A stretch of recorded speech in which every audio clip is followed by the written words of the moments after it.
Welcome back to our channel. So today we will be reading another little golden book called Walt Disney's The Sorcerer's Apprentice.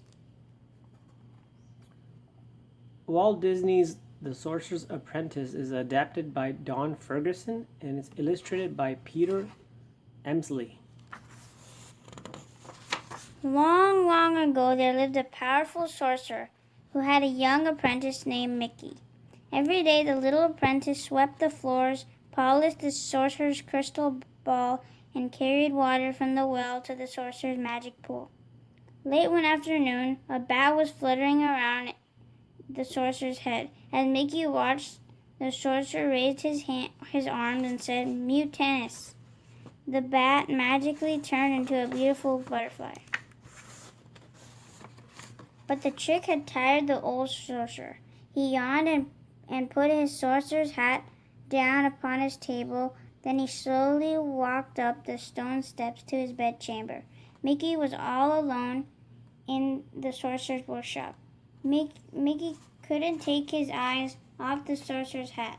He crept to the sorcerer's workbench, held the mysterious hat in his hands, and then placed it on his head. At that moment, Mickey felt full of magic.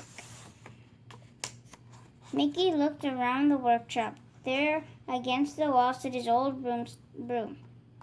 As he had seen his master do, Mickey raised his arms and said, "Mutinous." The broom began to glow.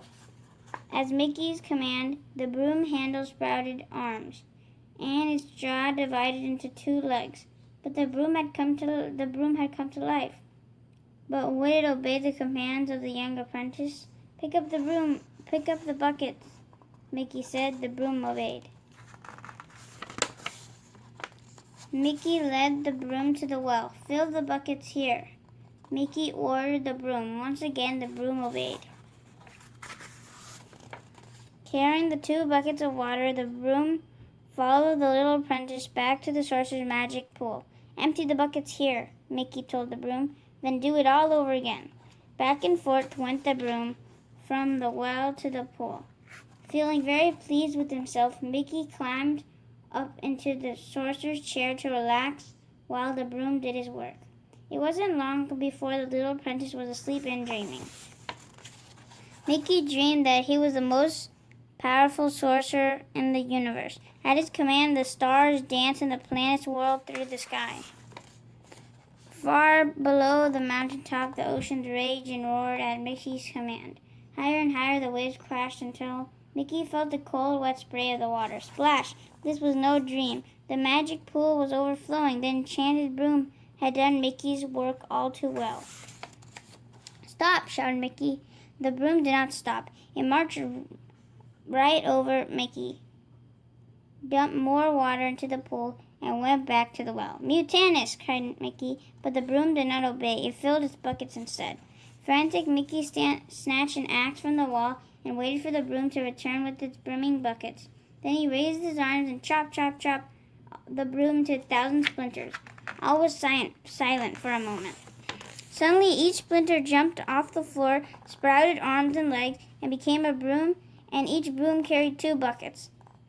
The army of brooms with its hundreds of buckets marched from the well to the pool and back again. The water was getting deeper and deeper. By now the little apprentice was swimming for his life. How he struggled to stay afloat. But when the sorcerer's book of spells floated by, Mickey climbed on top of it, turning the page as best as he could. He looked desperately for a spell that would stop the enchanted brooms. Suddenly the book began to spin. Mickey was caught in a whirlpool. He felt himself being pulled down, down, down. The last thing Mickey heard as he went under the thunderous voice of the sorcerer. "Mutinous!" boomed the sorcerer from the top of the stone step. Suddenly the water vanished and the army of marching brooms was no more. The sorcerer's apprentice knew he was in a lot of trouble. With a gulp, Mickey returned the magical hat to the sorcerer.